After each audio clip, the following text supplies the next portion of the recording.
In PvP Civilization, players spawn into this world holding one of 5 items. The first are the swords, next are the axes, there are the tridents, there are players that are born with shields, and lastly, there are players that are born with bows. I know that's not exactly new information, but just let me explain, I'm getting there. Point is, each of the 5 items have their own advantages and disadvantages when it comes to PvP. To start, there are the swords, which is the item I was born with. Being the standard weapon for close range combat, natural born swords spawn with a wooden sword that has a lifespan of 59 PvP attacks. However, by eliminating players, swords can upgrade all the way to the diamond level, giving them the longest lifespan in PvP Civilization, as well as stronger attacks and defense. But the true power of being a natural born sword is the ability to rank up beyond diamond, to become an immortal netherite sword. No other civilization has this ability, which is a reason as to why the swords are facing extinction. Next are the axes, who also start at a wooden level. Like the swords, axes are used for close range PvP, but deal much higher damage than the swords, especially with critical hits. While axes share the exact same durabilities as the swords, the higher damage from an axe means each PvP attack uses 2 durability instead of 1. So this would mean that wooden axes basically have the shortest lifespans in PvP Civilization. But just like the swords, the axes also have the ability to rank up to the diamond level through PvP victories.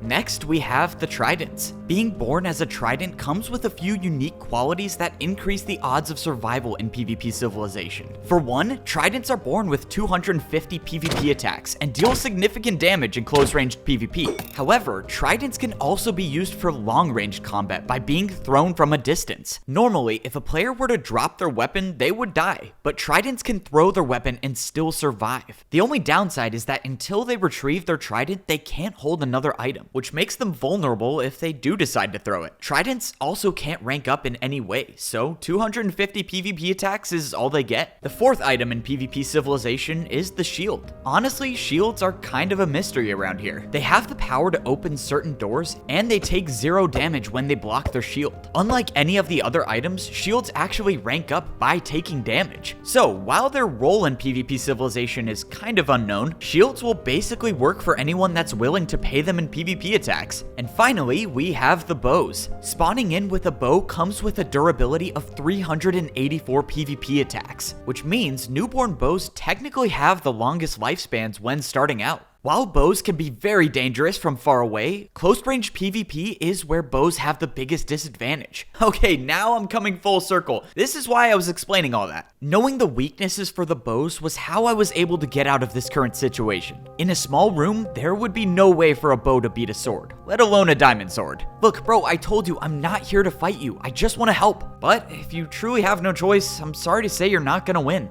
I'm a diamond sword, and it's a 2 versus 1. I don't know where you're from, but in PvP Civilization, guards don't work for anyone. They work for whoever pays them the most PvP attacks. I'm not gonna lie, my financial situation is great as is, so I'm probably Team Evbo on this one, man. What? You can't be serious. You're a fool if you think that guard is your friend. Once he finds a higher price, you'll be alone. Okay, if I'm being honest, he's more of my friend than I'm his. But regardless, I still am the highest price. So yeah, 2 versus 1. So what do you expect me to do now? I made a promise to save my people, my family. I would be a monster like you if I let you go free. Look, I don't think you understand. You don't need to keep your promise if I succeed in stopping the AXES. Your people will be safe if I can just do this. I don't know if I'll ever understand why you all dislike the sword so much, but I'm here asking to fight for you. So why won't you let me just at least try to do that? The player just stood there staring at me, but a second later, an arrow fired right past my head. Fine, then you better make good on your word. Thankfully, I avoided a fight with a bow, but now I have another added responsibility, and that's making sure that the bows are safe. Of course, the only way to do that is to stop the AXES. So, what do we do now that the Eternal Bow is gone? I don't know, but honestly, my curiosity is compelling me to explore this place, so that's what I'm gonna do. Don't worry, I'll just be a few minutes, so feel free to watch the journal while I'm gone. Give it up already. I'm never going to make a video journal update. Whoa, I didn't even say anything, but that was my intention. It's fine, I'm sure we'll get a guard update soon. Maybe when that happens, I'll actually get to know his name. I caught up with the bow that spared me a fight, and he told me that if I actually wanted a chance to stop the AXES, I would have to know what I'm up against. And he started started leading me down the path straight ahead. I followed him until we approached a giant gap in the ground that looked like it should have been uncrossable if it weren't for the 4 blocks on the wall leading to the other side. This massive pit with water at the bottom was supposed to prevent outsiders from reaching the armor stand at the other end. That was where the Eternal Bow was located before it was stolen. The bow named Siwat told me before they even had time to react, one of the 2 axes used these 4 blocks to parkour across the gap. And after they stole the Eternal Bow, they used invisibility to escape without being seen. After Siwat told me that, I knew exactly who this was, because I've seen it before. Okay, so axes have blocks to place, that's new. Is there a PvP marketplace, shop, something like that here? Did you not just hear what I told you? There's nothing you can buy that will help you outsmart the AXES. No, you have it all wrong. You see, for me, buying things helps me get a clear headspace, I guess is how I should say it, and that will help me think of a plan to defeat the AXES. You follow me? Okay, that just sounds like you have a severe shopping addiction. Yeah, whatever. It's time for a new PvP marketplace. Let's go. Siwat led me to one of the armor stand doors and told me behind this wall was the PvP marketplace for the Bow Civilization. He said that a key item needed to shop in the PvP marketplace was a spyglass. I wasn't really sure why though, and then I'm pretty sure he said something under his breath like he hoped my bow would break and I'd die. I don't know, I kind of chose to block it out, but whatever. It seems like the other civilizations not liking the swords has kind of been a long-standing issue, so I guess at the end of the day, Siwat letting me live and go on a shopping spree is kind of a step in the right direction. The Bow Civilization's PvP marketplace looked wildly different than the one I was used to. For starters, the armor stands were very far away and I couldn't even read what I was buying. The armor stands were only able to be hit by using a bow, which was a problem for me because I soon realized I wasn't good with a bow and arrow. If I was actually someone who was born as a bow, well, judging by this performance, I probably wouldn't have survived for very long. Eventually though, I got the hang of it and my arrows started to actually hit the armor stand. After landing 5 successful PvP attacks, an item popped out of the dispenser. This was the item Siwat told me would be necessary for shopping in the PvP marketplace, a spyglass. Apparently it's also useful for bows in general for being able to spot enemies from afar, but I really don't care about that, I just care about the shopping part. Now that I could use the spyglass and zoom in to read exactly what I was buying, I was disappointed. I mean, the PvP marketplace in the Sword Civilization was so much better. I mean, I bought a PvP speaker system, a video journal machine. The only thing that seemed remotely cool to me was this item display frame that I bought for 50 attacks. Now that I think about it, maybe the swords having a better PvP marketplace selection is why they want to wipe us all out. Yeah, that doesn't make any sense. I noticed that the more expensive items in the Bow Civilization had armor stands that were very far away. So, given my bow capabilities, it probably wasn't worth my time to buy any more stuff. At the end of the day, Tabby is out there somewhere, most likely getting ready to steal the other Eternal weapons. So, keeping that in mind, I should probably pick up the pace a little bit. Before going back to my room, however, I decided to check out the entrance to the Bow Civilization. It looked like the door was open and operated the same way the door to the Sword Civilization did. My guess is that these 4 armor stands are also responsible for opening and closing this giant entrance. The difference here, however, is the bows probably had no reason to keep their door closed like the swords did, because they weren't afraid of the other civilizations attacking them. But I guess the decision to keep the door open backfired because Tabby and whoever the other axe was just walked straight in and stole the Eternal Bow. It's crazy to think that if I had just made it here a little bit earlier, I would have seen Tabby standing in this exact same spot, probably next to someone she trusts to have her back. I really thought that would be me, you know? Just 2 best friends fighting to survive another day. While I'm grateful for the family I found, I honestly would do anything for one more time when it's just Tabby and I against the world. Unfortunately, I ended up with just me and this guy. To answer your question, no, I didn't journal. Anyways, what'd you find? Well, I learned that Tabby was definitely here, and I also learned that the shopping here is pretty bad. I mean, I'm all for buying useless stuff, but come on, an item display frame? That's just sad that that's the best thing they have to offer here. Well, if you paid all those PvP attacks for it, you might as well put some item on display. Alright, you make a fair point. I guess it would be kind of cool if my sword was displayed here. It's just like, when you do this stuff, it's impossible to feel bad for you. The last time I died and respawned, I woke up to a fight that almost cost me my power of immortality. Which is why I got out of bed swinging my sword everywhere, just in case that happened again. but thankfully, it seemed like I could get my respawn power in peace this time. And while I did manage to get this respawn through, I should really start being more careful in the outside world, because if I lose this respawn power, that could be the difference between life and death for my friends. The diamond swords are trusting me to be disciplined. So with that being said, I am definitely not telling them that I just died by throwing my sword in an item frame. I also lost my bow, but on the bright side, I'm back to full durability. Hey, what's up, Wembu? What are you doing? Oh, yeah, what's good, bro?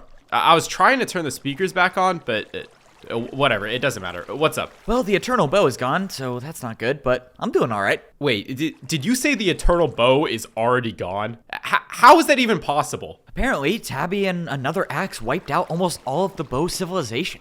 I don't know, there's a lot to break down, but just come with me, I'm gonna go journal. Trusting a sword to save us all? No, that would just be reckless. I am fine with us not being targets at the moment, though. Hey, what happened up there? You were gone for a while. I thought you died. Please tell me the axes are gone. The axes are gone, but a diamond sword is here now. Long story short, the kid let us off the hook. Wait, did you just say a diamond sword is here? How are you even still alive? I'm alive because he didn't want to fight me. I have no clue what the deal is with this kid. I mean, he practically vented his whole life story in front of me. I wasn't really understanding any of it, but I think I came to the conclusion that this kid Evbo has the power to respawn. Trust me, I can tell by the look in his eyes he wasn't exactly afraid to die. That can't be possible. Remember that guard we paid? He told us the diamond sword named Foray had the respawn power. Right, so either that guard was lying, which I doubt, or there's something else going on here. Do you think it's possible that this Foray guy gave the power to Evbo? I doubt it. Why would anyone give up the power to live forever? Valid point, which leads me to think maybe this power can be shared somehow. I think it's about time we get a whole new perspective. The axes are going to get the eternal weapons. There's no doubt about that, and we're in no condition to stop them. So, I say we shift our attention to this respawn power. If we find out how to obtain this power, we just might be able to come out of this on top. So yeah, that was pretty much my journey in the bow civilization. Fortunately, Wembu and I are boys, so we're kind of keeping that whole item frame death thing between us. But anyways, let's look at the bigger problem at hand. Tabby has the eternal sword, the eternal bow, and probably the eternal axe if I had to guess. So now all she needs is the trident and the shield. If we can't stop her before she gets those two, well, it's probably not gonna look good for us. Hey, you think I can finish the video journal update? Are you kidding me? Of course you can. All right, so the situation is not great, but I believe that we can overcome this with a positive mindset. What now? Oh, right.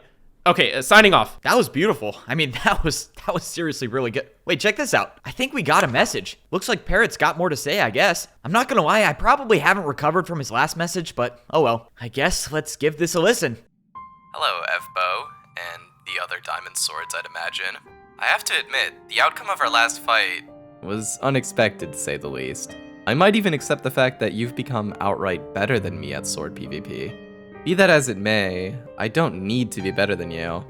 You see, me being alive threatens your existence, your ability to respawn over and over again. Each time you die, you'll never know if I'll be there waiting to get rid of you for good. And that thought alone scares you enough to give me the advantage. Honestly, you should be thanking me for helping you not take life for granted. Hey, I don't know about you, but I'm thinking this is not very good. Bro, obviously this is not good. Parrot is literally nowhere in sight, and this is supposed to be from him. Okay, just making sure we're on the same page. Anyway, I need to make it out of the sword civilization alive, for reasons that don't concern any of you. The way I see it, if I drop down to your level, I'll die before I reach the exit. And if I try fighting, well, it doesn't take a genius to know how a 5 versus 1 will turn out. So, that is why I have leverage. Your friend Parrot should be enough to let me walk out of here unharmed. If you decide to take me out, then I come right back to this iron sword level and Parrot dies. Alternatively, you might come up with a plan to have Evbo die and wait for me to respawn to prevent me from taking out Parrot, but choosing that route assumes Evbo can win a battle against a trident, which he's never fought before. If he can't, he dies permanently, and Parrot suffers the same fate. Now that I've made this decision obvious for you all, I'll be down there shortly. I look forward to seeing what you choose to do.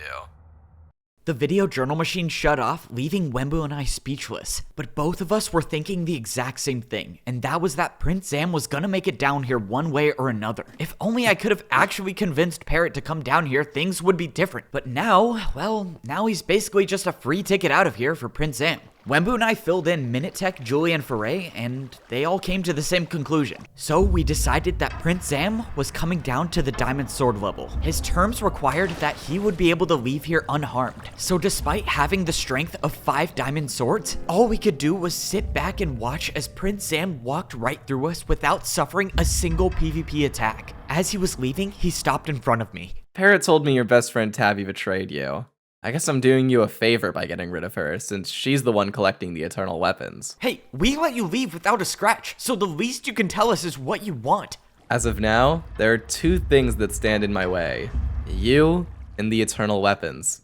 Once I deal with both of those, I will be the god of this world. After that, Prince Zam jumped off the edge and escaped to the outside world. So, using his words, he wants to be a god of PvP civilization. My guess is by being the only one with the respawn power, which means he's not gonna stop fighting until one of us is gone. Minitech also pointed out that being eliminated by the eternal weapons gets rid of the respawn ability. So, it would make sense why Prince Zam needs to collect them all in order to be truly immortal. Oh, now I have to stop 2 people from getting the eternal weapons. This is getting complicated. Minitech, being the main strategist of the Diamond Swords, told me I didn't have any time to waste. And he was right. The struggle for power would soon be at an all-time high, now that Prince Zam is joining the fight. I have no concepts of a plan at all, but I'll figure it out as I go, I guess. Improvising was always my thing anyways. For a second, I thought I caught up to Prince Zam because there was a player standing directly in front of me. But this was definitely not him. Whoever this wasn't even moving. Hello?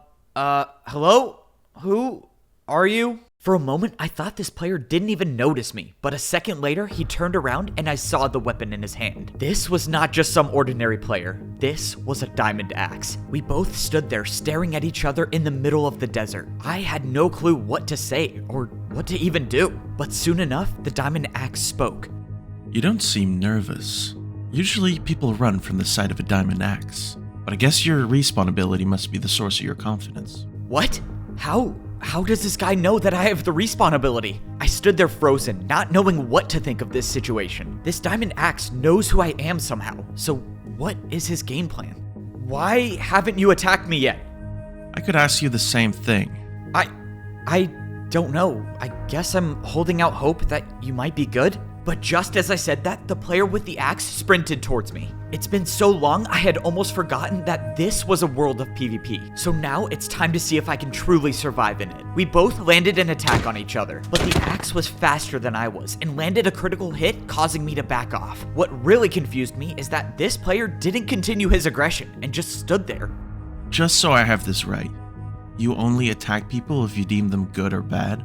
In all my fights in PvP Civilization, I've never had a fight go down like this. Why was he just talking to me? If he knows I'm the one with the respawn ability, shouldn't he be more cautious? Let me ask you something. In our world, where it's necessary to defeat others to survive, how do you determine who lives and who dies? To you, it must be whoever treats you well. I don't know what to say to that. Why are you asking me these questions? Tabby told me you have a strange outlook on this world. I just wanted to see for myself. Hearing Tabby's name thrown out completely made me lose sight of the situation I was in. So much that I didn't even notice the weapon the player was holding when he was walking towards me. It was only until this player was staring me straight in the face that I noticed that the axe was not a diamond axe anymore. This player was holding one of the 5 items capable of erasing me from this world permanently, the Eternal Axe. For some reason I can't explain, I was petrified. I couldn't move. All I could do was just watch this player get closer and closer, knowing that I'd never get a chance to say goodbye to my family. But the player just stopped right in front of me. Now's not your time to die. So in the meantime, you think about those questions. And that was all the player said before turning around and disappearing into the desert. What was that? I met your friend Evbo just a bit ago. So, I take it he's dead then? If I said yes, how would you feel? The swords threaten our existence. So I would say, you did what you had to do. We need to prepare. Getting the Eternal Trident is all that matters now.